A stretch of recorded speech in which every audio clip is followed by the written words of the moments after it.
سیاسی میدان کی ہر بڑی خبر سے آگاہ رہنے کے لیے ہمارے چینل آزاد سیاست کو سبسکرائب کریں اور بیل آئیکن کو پریس کریں۔ السلام علیکم ناظرین، آزاد ڈیجیٹل کے اسپیشل پوڈ کاسٹ کے ساتھ میں ہوں آپ کا میزبان علی رضا شاف، اور میرے ساتھ موجود ہیں سینئر تجزیہ کار ہیں اور سینئر سیاستدان ہیں خرم حمید روکڑی صاحب۔ سر بہت شکریہ آپ کے قیمتی وقت کا۔ اور سر سب سے پہلے یہ بتائیے گا، چونکہ اس وقت یہ موضوع جو ہے وہ بہت زیادہ بحث کی زد میں ہے، عمران خان صاحب کو کل جو ہے وہ 190 ملین پاؤنڈس کیس میں سزا ہونی تھی، سزا نہ ہو سکی، تیسری بار جو ہے سزا کہہ لیں یا فیصلہ سنانا تھا، سزا تو مجھے نہیں پتا اب جج صاحب نے کیا کرنا تھا فیصلہ، تو وہ فیصلہ نہیں سنایا جا سکا اور تیسری دفعہ مؤخر ہوا۔ ایک دفعہ ہو جائے، دو دفعہ ہوا، تیسری دفعہ جب مؤخر ہوا تو ڈیفینیٹلی شک و شبہات تو پیدا ہوتے ہیں۔ تو کیا یہ کسی ڈیل کا نتیجہ ہے؟ کیونکہ اس سے ایک دن پہلے مذاکراتی کمیٹی کی چھٹی کے دن ملاقات ہوئی عمران خان سے، گنڈا پور کی الگ سے ملاقات ہوئی، تو تاثر تو یہی جاتا ہے اگر ہم ان کڑیوں کو دیکھیں تو۔ لیکن آپ بتائیں کہ کیا معاملات کیا ہیں اصل؟ اچھا علی، یہ سزا بہت اہم سزا ہے، یہ چیپٹر بھی بہت اہم ہے، کیونکہ یہ جو پارٹی ہے نا، یہ جو گروپ ہے، یہ تحریک انصاف کے جو بانی کا جو گروپ ہے، اس گروپ کی جو ساری اسٹرینتھ ہے وہ یورپ میں ہے، اور یہ یورپ کے اندر ایک بیانیہ دیتے ہیں ہیومن رائٹس کے اوپر، خاص طور کے اوپر یہ لے کے چلتے ہیں۔ آپ نے نوٹ کیا ہوگا کہ یہ ہو گیا وہ ہو گیا، اور وہاں پر جا کر ان چیزوں کو اچھالتے ہیں۔ 190 ملین پاؤنڈ کا جو کیس ہے، یہ اس کے کیریئر کا خاتمہ ہے، not only in Pakistan, entire دنیا کے اندر اس کے کیریئر کا خاتمہ یہ کیس ہے، کیونکہ اس کیس کو یورپ کے اندر بھی ثابت ہو چکا ہے کہ یہ فراڈ ہو چکا ہے۔ انگلینڈ نے خود اس کیس کو امبیزلمنٹ، فراڈ اور 2 نمبری کے اوپر اس کیس کو حل کیا ہے۔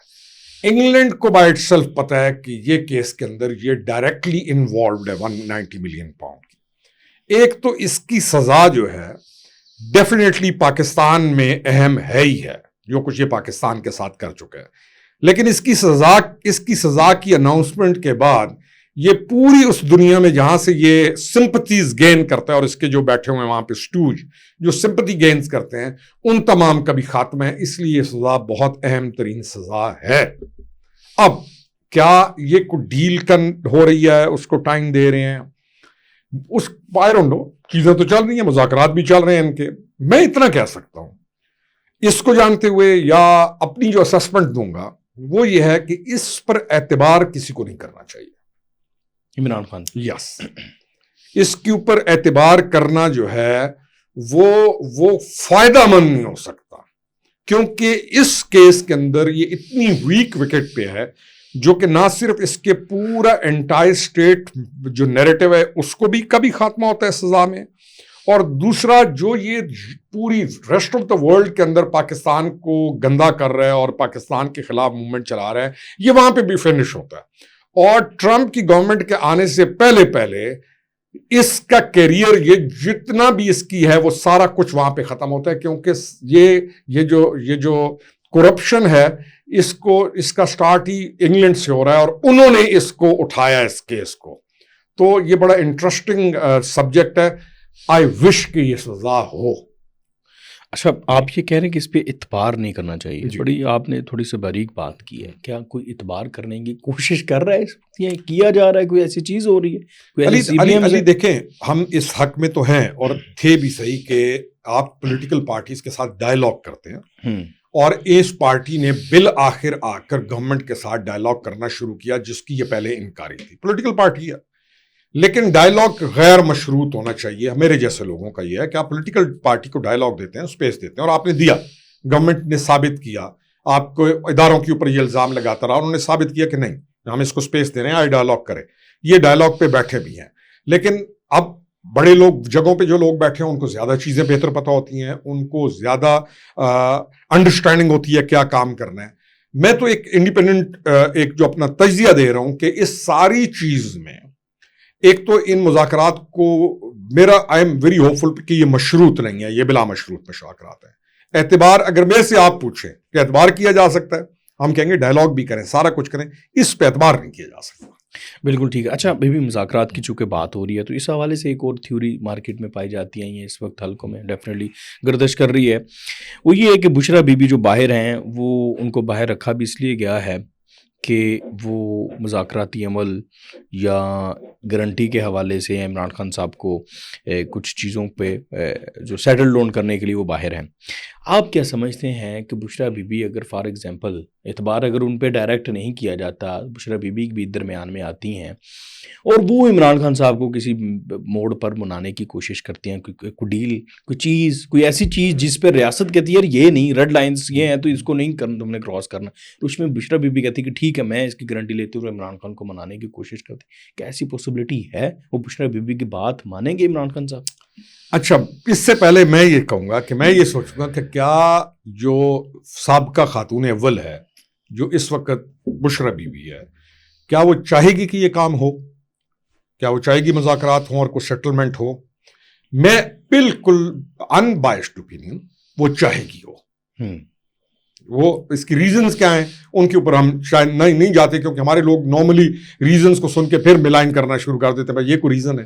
میں یہ سمجھتا ہوں کہ وہ زندگی گزارنا چاہتی ہوگی, اس نے جو کچھ کیا ہے وہ پاکستان کے اندر اس کے بینیفٹس لینا چاہتی ہوگی, بہت کچھ, شادیوں پہ جانا, یہ کرنا وہ کرنا. آئی تھنک کہ بشرا چاہے گی کہ مذاکرات ہوں اور چیزیں سیٹل ڈاؤن ہوں. آئی تھنک یہ میرا خیال ہے. اب کیا جب وہ یہ چاہے گی تو کیا انڈیپینڈنٹلی وہ یہ کر پائے گی؟ کوشچن نمبر 1 خود بھی, اور دوسرا کیا یہ موصوف اس کی یہ بات مانیں گے؟ یہ سب سے اہم سوال ہے جو آپ نے کیا. میرا اس پہ ٹیک یہ ہے کہ اس نے اس خاتون کو جتنا استعمال کیا ہے وہ بھی اس نے کمال کی ہسٹری قائم کی ہے. اس کے نام کو استعمال کر کے پردہ, مدینے کی ریاست, مذہبی ٹچ, جتنا اس نے اپنی فلس جو ہے, جو اس نے سارا کچھ چھپانے کی کوشش کی ہے, اس میں اس نے آسرا لیا اس کا. اور پھر ہمارے پاس فرقوں میں تقسیم ہے تو اس نے ہر قسم کا فائدہ اٹھایا. لیکن آئی ڈاؤٹ کہ اس چیز کے اوپر جا کر اگر کسی بھی سٹیج پہ یہ خاتون پرو پاکستان ہوتی ہے اور کہیں اس کے خیالات آ جاتے ہیں کہ میں ملک, کیونکہ میں پھر سمجھتا ہوں کہ وہ ہو سکتا ہے, پاسبلٹی ہے کہ وہ چاہے, کیونکہ اس جیسے یعنی اس خاتون کو اگر آپ پڑھیں تو اس کا زیادہ انٹرسٹ پاکستان میں ہے, باہر نہیں, اس کا باہر والا انٹرسٹ نہیں ہے. یہ نہیں ہے کہ وہ یورپ میں فلانے اور فلانے, اس کا جو لائف سٹائل ہے, اس کا سارا انٹرسٹ جو اس کو جو کچھ ملنا ہے یا جو کچھ وہ انجوائے کرنا چاہتی ہے ود آل دیٹ, وہ پاکستان میں چاہے گی. اس کی پرسنالٹی کو اسٹڈی کریں. لیکن کیا اس موقع کے اوپر یہ اس کی سنے گا؟ اس پہ میں 50-50 ہوں, کیونکہ میں یہ سمجھتا ہوں کہ یہ نام تو بہت ساری چیزوں پر اس کا لے گا, اس سے یہ اس کے مرضی کے فوائد لے گا, لیکن یہ اس وقت موجودہ صورتحال میں جو ملک سے باہر بیٹھے ہوئے ہینڈلرز ہیں, ان کے جو باہر بیٹھے ہوئے ہیں, یہ ان کی زیادہ سنے گا اور ان کے اوپر یہ زیادہ جائے گا. یہ میرا, ہو سکتا ہے میں غلط ہوں, ہو سکتا ہے واقعی وہ خاتون اپنی کی بات سن لے جیسے وہ کلیم کرتا ہے, ہو سکتا ہے, مجھے نہیں. لیکن آئی تھنک کہ اس موقع کے اوپر جو اس کو باہر بیٹھے ہوئے ہینڈلرز انٹائر اسٹیٹ بیانیہ, اور انٹائر اسٹیٹ بیانیہ کہاں سے آ رہے ہیں سارے, آپ کو پتا ہے کہ سوشل میڈیا اس کا جو ہے وہ پاکستان سے ہینڈل نہیں ہوتا, وہ باہر سے ہوتا ہے, اور یہ کسی بھی بیانیے کو رد نہیں کرتا بلکہ انڈورس کرتا ہے.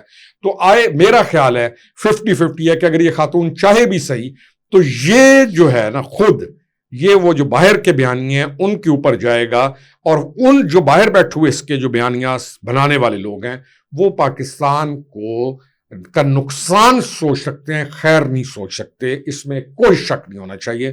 تو this is the most important thing what I think. جی بالکل ٹھیک ہے, میں سمجھ گیا. اچھا ابھی آپ نے باہر بیٹھے لوگوں کے ذکر کیا, باہر کا جو معاملات ہیں عمران خان صاحب کے سارے جو وہاں سے ان کو سپورٹ ملتی ہے اس کا ذکر کیا. تو ابھی آج ہی کچھ دیر پہلے عمران خان صاحب کے جو وکیل ہیں فیصل چودھری, انہوں نے عمران خان سے ملاقات کے بعد اعلان کیا ہے کہ عمران خان صاحب نے آرڈر دیا ہے, ہدایت دی ہے کہ جو انٹرنیشنل ہیومن رائٹس کے جتنے بھی ادارے ہیں, جو کہ اب آپ کو پتہ ہے بہت سے اداروں کا تو سٹانس میں اینٹی پاکستانی ہوتا ہے بہت سے معاملات پہ, ان کو یہ خط لکھے جائیں گے ریاست کے خلاف, پاکستان کے خلاف. تو اس قدم کو آپ کیسے دیکھتے ہیں؟ سب سے امپورٹنٹ سوال یہ ہے کہ کیا ان کے لکھے گئے خط کا کوئی فائدہ بھی ہوگا کہ نہیں؟ سب سے زیادہ اہم یہ ہے کہ یہ فیصل چودھری کیوں کہہ رہا ہے. کون ہے فیصل چودھری؟ پارٹی کا سیکرٹری جنرل ہے. فیصل چودھری کو اس پارٹی کے اندر وہ خود کہتے ہیں کہ میں صرف ایک وکیل ہوں اس کا, میرا پارٹی کے ساتھ کوئی پولیٹیکل تعلق نہیں ہے. لیکن اس فیصل چودھری کو جب اس کی اپنی پارٹی کے بڑے لوگ نکالتے ہیں, عمران کیوں مجبور ہے فیصل چودھری کو دوبارہ اپنی ٹیم میں رکھنے پہ؟ Question number 2. فواد چودھری کا جو کریکٹر ہے اس کو میں کس تناظر میں دیکھوں گا, اس کے اوپر بھی سوچنا پڑے گا. لیکن واپس آؤں گا کہ یہ فیصل چودھری یہ کیوں کہہ رہا ہے. فیصل چودھری صاحب آپ تو وکیل ہیں اس کے, نہ آپ اس کی پالیسی والے ہیں, نہ آپ اس کی پارٹی میں کسی بڑے, آپ بلکہ خود ٹی وی کے اوپر کتنی دفعہ کہہ چکے ہیں کہ میں صرف وکیل کی حیثیت سے جاتا ہوں, میرا اس کی پارٹی کو کوئی اس لیے میں نکالنے والا ہی از اگین بیک. ایک تو فیصل چودھری کو بھی دیکھنا پڑے گا کہ بھائی صاحب کہاں سے بول رہے ہیں, اور وہ فیصل چودھری کو کیوں کہہ رہا ہے کہ تم ہیومن رائٹس کو خط لکھو گے. کہے نا اپنے سیکرٹری جنرل کو, کہے اپنے چیئرمین پارٹی کو, کہے یعنی پارٹی کے کسی بندے کو کیوں نہیں کہہ رہا. تو یہ چیزیں بڑی ایک خطرناک چیزیں ہیں کہ اس طرح کے کریکٹرز, کبھی فیصل چودھری نکل آئے گا, کبھی شہباز گل اس کا پارٹی کو چلانے والا مین کریکٹر بن جائے گا, کبھی جبریان الیاس آ جائے گا, کبھی وہ ایک گٹار بجانے والا ہے جس کو دھکے دے کے بھی یہ باہر نکالیں گے تو وہ پھر انٹری ڈال دے گا. تو یہ کریکٹرز کبھی آپ کے اور ہمارے سامنے یہ ڈینائی کرتے رہیں گے عادل راجہ کو, جبکہ ہمیں 100% پتہ ہے کہ عادل راجہ کو انگلینڈ کے اندر ٹھہرانے والا یہ خود ہے, اس کو سپانسر کرنے والا یہ خود ہے. تو اس طرف کیا گیم اور اس طرف کیا گیم, یہ بڑی خطرناک چیز ہے. یعنی آج ابھی میں تھوڑی دیر پہلے آپ کے آنے سے پہلے مذاکرات چل رہے ہیں, اور وہ جو اس کے پارلیمنٹیرینز ہیں, جو ایم این ایز ہیں, اور اس میں کچھ ایم این ایز میں نے ایسے دیکھے جن کا مجھے پتہ ہے کہ وہ ایک منٹ بھی اس کے ساتھ نہیں رہنا چاہتے. وہ سٹیکر پکڑ کے جا رہے ہیں, گولی کیوں چلائی, فلانا کیوں چلایا. آپ ڈرامہ دیکھیں کہ اب اس نے پارلیمان کے اندر وہ ڈرامہ کرنا شروع کر دیا, ہیومن رائٹس کے اندر انہوں نے یہ بات کرنی شروع کر دی. تو ان سے خیر کی امید آپ نہیں رکھ سکتے. لیکن وائی فیصل چودھری نے کیوں کہا, اس کے اوپر تحقیق کرنی ضروری ہے. بالکل ٹھیک ہے. اچھا, علیمہ خان نے, میں شارٹ آپ کا جو ہے وہ آنسر لینا چاہوں گا. علیمہ خان نے بڑی ایک انٹرسٹنگ بات کی, کسی کا اس پہ توجہ نہیں گئی شاید.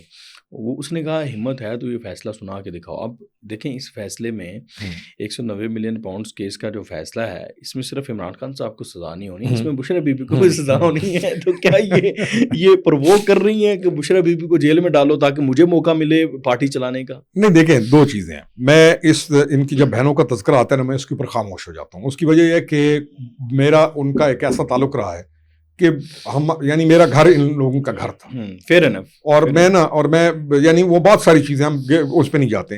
لیکن یہ جو کہنا نا کہ ہمت ہے یہ سناؤ, تو اس کے 2-3 معنی نکلتے ہیں. ٹھیک ہے, ایک تو ہے کہ سناؤ, میں ختم کرو معاملے کو, سناؤ تاکہ بشرا کا ہو. بہرحال اس میں یہ الفاظ کا, لیکن پریس والوں کو لازمی پوچھنا چاہیے, میڈیا والوں کو, کہ کس کے اعماء پہ یا کون کس کی بنیاد پر یہ تھریٹ دیا گیا ہے کہ ہمت ہے تو سناؤ. یعنی آپ یو آر دا ون نا, ابھی شی شوڈ آنسر کہ کس کی بہاف کے اوپر کہا جا رہا ہے کہ ہمت ہے تو سناؤ. لیکن میں جب ان کی بات آتی ہے نا بہنوں کی, تو بہت ساری چیزیں یعنی اس کے باوجود ہم خاموش ہو جاتے ہیں, وہ ایک گزری ہوئی اپنے کلچر کے لحاظ سے بھی. لیکن یہ بڑی انٹرسٹنگ چیز ہے کہ ہمت ہے تو سناؤ. اچھا, کل ایک بڑی امپورٹنٹ ڈیولپمنٹ ہوئی. سیکنڈ والا سوال ہے, آرمی چیف جو ہے وہ پشاور گئے اور وہاں پر انہوں نے ایک بہت اہم میٹنگ جو ہے وہ اس میں بیٹھے تھے. اس میٹنگ میں تمام پولیٹیکل سٹیک ہولڈرز تھے جن کا تعلق KPK کی جو سیکیورٹی کے معاملات ہیں ان کے ساتھ تھا, جس میں گنڈا پور بھی تھے, وزیر اعلیٰ تھے, بہت اچھے بچے بن کے بیٹھے تھے. پوچھنا میں نے یہ ہے کہ یہ ایک اتنی بڑا, میں سمجھتا چھوٹی میٹنگ نہیں تھی, بہت بڑا فورم تھا جہاں پہ جماعت اسلامی کے امیر بھی تھے, حافظ نعیم بھی تھے, مولانا فضل الرحمان کے بھائی بھی تھے, اس کے علاوہ دیگر جو سابق وزیر اعلیٰ تھے, محمود خان بھی تھے. مطلب وہ تمام سٹیک ہولڈر جن کی گرپ ہے وہاں پہ, جن کی ویلیو ہے. یہ ایک بہت اچھی بات ہے, کیونکہ ابھی اس وقت ہمیں سب سے بڑا چیلنج سیکورٹی کا وہاں پر یہ ہے, اور اس میں سب سے بڑی جو جس نیگلیجنسی کا ہمیں سامنا ہے, جس کی وجہ سے ہم مار کھا رہے ہیں, وہ ہے وہاں کی جو سیاسی حکومت ہے, اس کی توجہ نہیں ہے. گنڈا پور صاحب بڑے اچھے بچے بن کے بیٹھے تھے. سوال پہلا تو یہ ہے کہ یہ کتنی اہم میٹنگ تھی. دوسرا سوال اس کے ساتھ پولیٹیکلی نتھی ہے, گنڈا پور ادھر اچھا بچہ بن کے بیٹھا ہے, لیکن PTI کے جو باہر بیٹھے لوگ ہیں وہ اس کا مذاق اڑا رہے ہیں. اچھا, انٹرسٹنگ چیز یہ ہے کہ گنڈا پور پہ ہم بعد میں آئیں گے, لیکن پہلی چیز کہ میٹنگ ہم تو اس کو بہت عرصہ سے قائل ہیں, کہہ رہے ہیں کہ کے پی کے اندر تمام سٹیک ہولڈرز جو ہیں, اور کے پی میں بڑی بڑے اسٹرانگ سٹیک ہولڈرز موجود ہیں, جے یو آئی ہے, شیرپاؤ صاحب ہیں, اے این پی موجود ہے, ٹرائبل جو ہیڈز ہیں وہ موجود ہیں, مشران موجود ہیں, ملک موجود ہیں. تو ایک تو یہ بہت اچھی پیش رفت ہے جو کل چیف آف آرمی اسٹاف وہاں پہ گئے اور ان لوگوں سے ملے ہیں, یہ ایک بڑا اچھا سائن گیا اور بہت اچھی پیش رفت ہے. Number 1. Number 2, P T I صرف سٹیک ہولڈر نہیں ہے کے پی کی, کے پی کی باقی سٹیک ہولڈر یعنی پارٹیز ہیں, پی ٹی آئی 50-50 کے اوپر کام ہے, یہ نہیں ہے. تو یہ بہت اچھا کل کا تھا, اور کیونکہ آپ کو زیادہ تھریٹ فرام افغانستان آ رہا ہے اور جو وہاں سے انفلٹریشن ہو رہی ہے اور وہ وہاں سے جو ٹیررسٹ گروپس ہیں وہ وہاں پہ رہتے ہوئے پاکستان میں انسٹیبلٹی یہ جو سارا کچھ کر رہے ہیں, تو it was a very good sign. یہ بہت اچھا ہوا ہے اور یہ ہونا چاہیے. الحمدللہ یہ چیز ہو گئی. گنڈا پور کا اچھا بچہ بن کے بیٹھنے کی یہ ہے کہ ایک چیف منسٹر کو, اتنے بڑے عہدے والے کو واقعی سنجیدہ اور اچھا بن کے بیٹھنا چاہیے.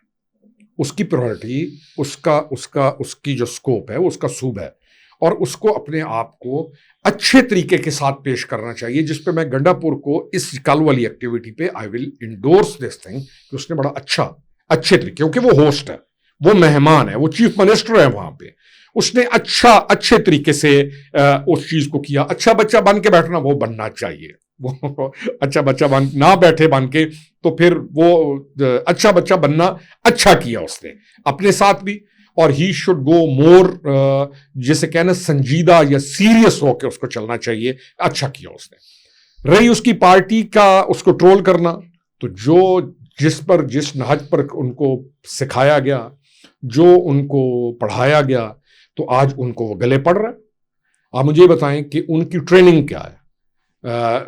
جب وہ ہوتا ہے ووٹ آف نو کانفیڈنس کے بعد سے لے کے جیل کے اندر تک اور آج تک اس کے پارلیمنٹیرینز MNA وہ کارڈ پکڑ کے اندر داخل کرا رہے, ان کی ٹریننگ کیا ہے. اس کی ٹریننگ ہے ہی یہ کہ تم نے نہ سنجیدہ رہنا ہے, نہ سنجیدگی اختیار کرنی ہے, بلکہ ہر چیز کو تم نے ٹھٹھا مذاق اور اس کو بلٹل کرنا ہے, اور اس کو بے حیثیت کرنا ہے, اور جھوٹ بولنا ہے.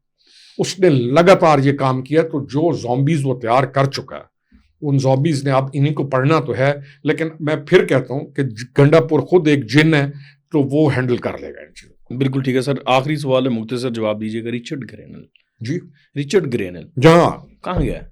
دیکھیں, میں نے آپ کے پروگرام میں کہا تھا کہ عنقریب رچرڈ جو ہے وہ خاموش ہو جائے گا, اور جو گل اس کے ساتھ گیم کر رہا ہے عنقریب اس کو پتہ چل جائے گی. ان کا جو کلچر ہے, اس کا پرسنل لائف, اس کے جو کریکٹر ہے, میں اس کو چھوڑ دیں, ان کا ایک علیحدہ ایشوز ہے. میں نے آپ کو کہا تھا کہ وہ جو بھی ہے وہ اور ڈفرنٹ لوگ ہیں. وہ میرا خیال یہ ہے کہ رچرڈ صاحب کو سمجھ آ گئی کہ میرے ساتھ ہو کیا رہا ہے, اور یہ جو صاحب اس کے ساتھ گیم کرنے والے تھے, اس کے بارے میں یہ بھی رپورٹیں ہیں کہ اس نے وہاں پہ گھر شر بھی کچھ دنوں کے اندر وہاں پہ ایک بڑا کو گھر بھی شہباز گل نے. جی اس نے اسی کمپین سے. تو اور کون سی کمپین؟ رچرڈ والی سے. ٹھیک ہے, رچرڈ والی کمپین کو عام کمپین نہیں تھی. اچھا, دیکھیں اس نے کچھ دنوں کے اندر رچرڈ کی کمپین سے ایک خاص طبقے کو جو اس رچرڈ سے منسوب NGOs ہیں, اس نے ان ساروں کو لیا. رچرڈ کو اس نے خوب استعمال کیا, بلکہ امریکہ بینگ دنیا کے اندر تو پاور ہے, اور امریکہ کی سنجیدگی کو بھی اس نے دو پہ لگا دیا, اور امریکہ کے ایک بندے کو اس نے ایک غیر سنجیدہ اور ایک بچگانہ طریقے سے دو ممالک کے, اور ہمارا اور امریکہ کا تعلق کو عام تعلق نہیں ہے, پاکستان اور امریکہ کی ایک ہسٹری ہے, اس کو اس نے ڈیمیج بھی کیا رچرڈ کے تھرو, اس کو اس نے غیر سنجیدہ بھی کیا, اور اس کا امریکہ کا مذاق بھی اڑوایا. یہ اس نے کو تھوڑے, اور امریکہ میں رہ کے ایک جیسے وہ اس نے امریکہ کو خراب کیا. تو میرا خیال ہے, میں نے کہا بھی تھا آپ کو کہ somebody has told رچرڈ کہ بس ختم, تم یہ ڈیمیج کر چکے ہو. رچرڈ ہم نے دیکھا ان سے لائن اختیار کر چکے. somebody was saying کہ اس نے اس کو انفرینڈ بھی کر دیا, اس کے اوپر انفالو بھی کر دیا, اور کسی ایک نے جا کے اس کے وہ خوشامد کرنے کی کوشش کی, تو رچرڈ نے بڑی سونی گالی نکال کے اس کو شٹ اپ کال بھی دیا. تو رچرڈ کو انہوں نے جہاں پہنچانا تھا, دیکھیں اس کا کیریئر تھا, وہ جن کے ہتھے لگے انہوں نے رچرڈ کے کیریئر کو بھی واڑ دیا. رچرڈ کو انہوں نے ڈیمیج کیا شدید.